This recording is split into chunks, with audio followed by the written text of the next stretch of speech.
Pada video sebelumnya, Anda dapat menyaksikan impresi pertama saya mencoba LRT Jabodebek yang belum lama ini diresmikan. Nah, di tengah semua perhatian tertuju ke LRT Jabodebek yang baru ini, kita kadang lupa bahwa sebenarnya ini bukanlah LRT pertama yang kita punya. Sebelumnya, LRT Jakarta dan LRT Sumatera Selatan telah terlebih dahulu hadir di Indonesia. Nah, pada video kali ini, saya akan mengajak Anda melihat kembali LRT Jakarta setelah hampir 4 tahun beroperasi, sekaligus mencari tahu apakah LRT Jakarta dengan LRT Jabodebek ini sama-sama saja, atau ada bedanya. Saksikan kisah saya selengkapnya untuk mengetahui jawabannya.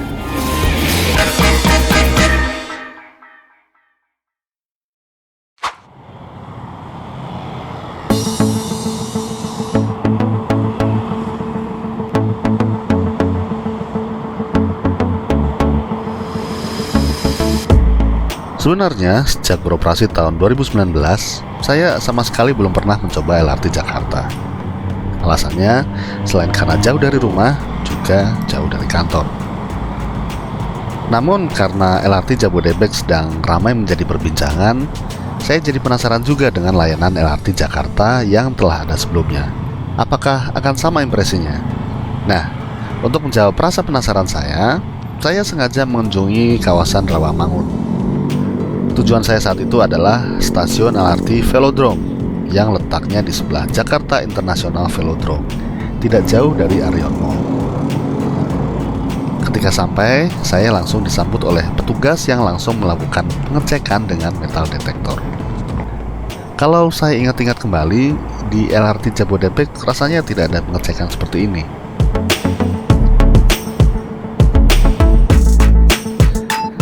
Stasiun Velodrome adalah stasiun terminus atau stasiun ujung dari jalur milik LRT Jakarta, selain stasiun Pegangsaan 2 di ujung lainnya. Ketika sampai di atas, rupanya rangkaian kereta sudah tersedia dan saya bergegas masuk ke dalamnya. LRT Jakarta dimiliki dan dikembangkan oleh Pemprov DKI Jakarta yang dioperasikan oleh PT LRT Jakarta. Pembangunannya dimulai pada awal 2017 dengan kontraktor PT Wijaya Karya dan resmi beroperasi penuh pada tanggal 1 Desember 2019. LRT ini menggunakan rangkaian kereta buatan Hyundai Rotem yang satu rangkaiannya hanya terdiri dari 2 kereta.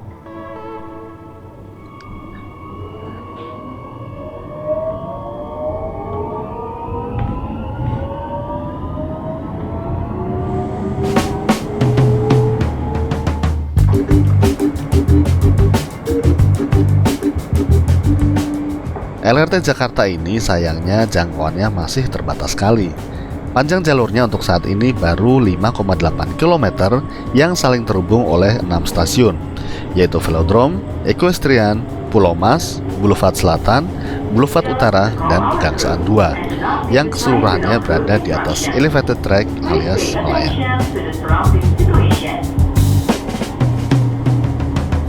Hal lain yang membedakan dengan LRT Jabodebek, LRT Jakarta ini masih dikendalikan oleh masinis. Sepertinya inilah yang menjelaskan kesan yang saya tangkap bahwa LRT ini pergerakannya lebih smooth daripada LRT Jabodebek. Akselerasinya tidak terlalu galak dan pengeremannya tidak menghentak.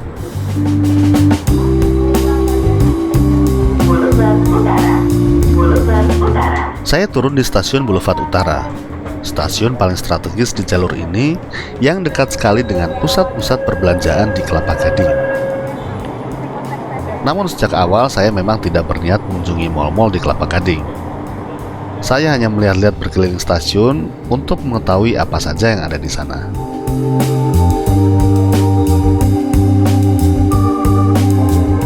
Stasiun di jalur milik LRT Jakarta ini boleh dibilang serupa dengan stasiun-stasiun di jalur LRT Jabodebek. Hanya saja di sini tidak terdapat logo KAI karena memang tidak dikelola oleh PT KAI.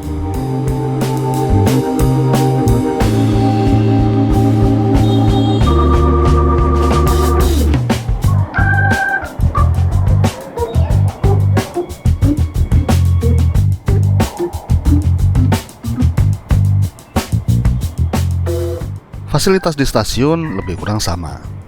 cara pembayarannya pun hampir serupa. Bisa menggunakan kartu uang elektronik dari beberapa layanan perbankan. Bisa juga menggunakan scan kris link aja. Juga tersedia mesin tiket otomatis. Serta masih tersedia juga loket pembelian tiket. Untuk harga tiket adalah flat sebesar 5.000 jauh dekat.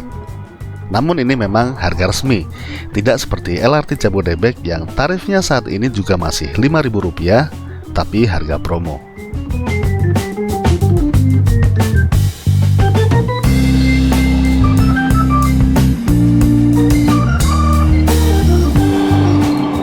Saya melewatkan satu LRT yang kembali ke Velodrome karena masih berkeliling stasiun Boulevard Utara.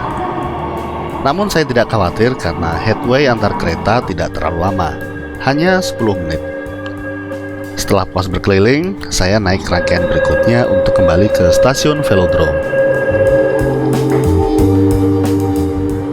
LRT yang saya naiki saat itu bisa dibilang kosong, bahkan untuk ukuran rangkaian yang hanya terdiri dari 2 kereta. Mungkin karena saat itu bukan di jam sibuk. Suasana saat itu bisa dibilang hening. Suara yang paling menonjol hanyalah suara announcer dari pengeras suara dan suara desingan motor listriknya yang semakin meninggi seiring dengan kecepatan kereta yang bertambah.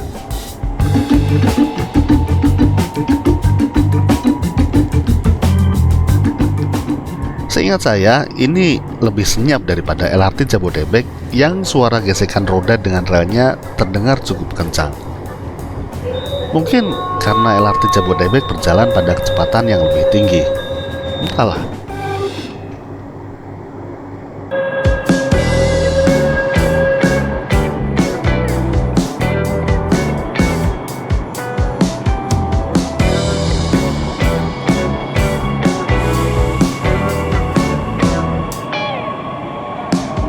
Satu hal masih menjadi pertanyaan buat saya.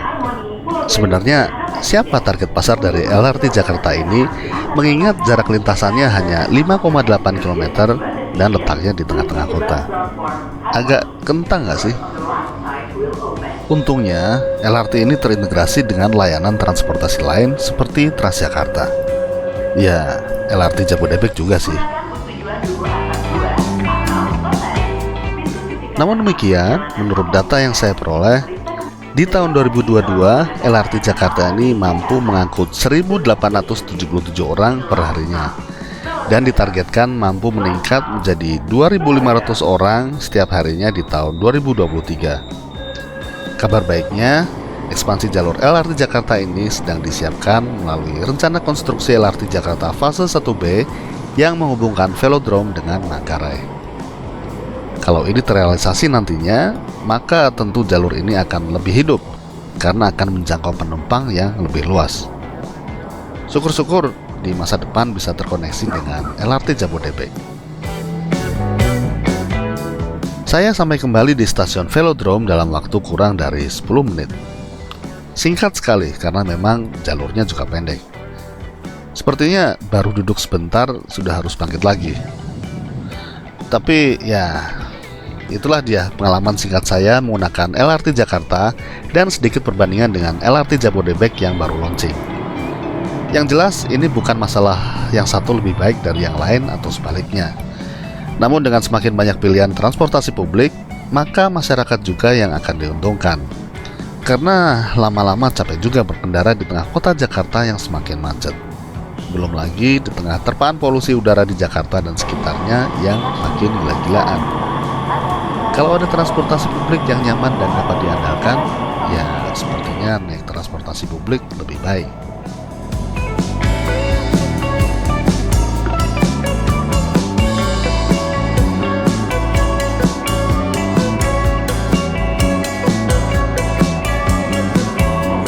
Jadi sekian saja video kali ini. Terima kasih telah menonton. Tetap sehat, tetap semangat. Saya Anjas, sampai jumpa pada video selanjutnya. Wassalam.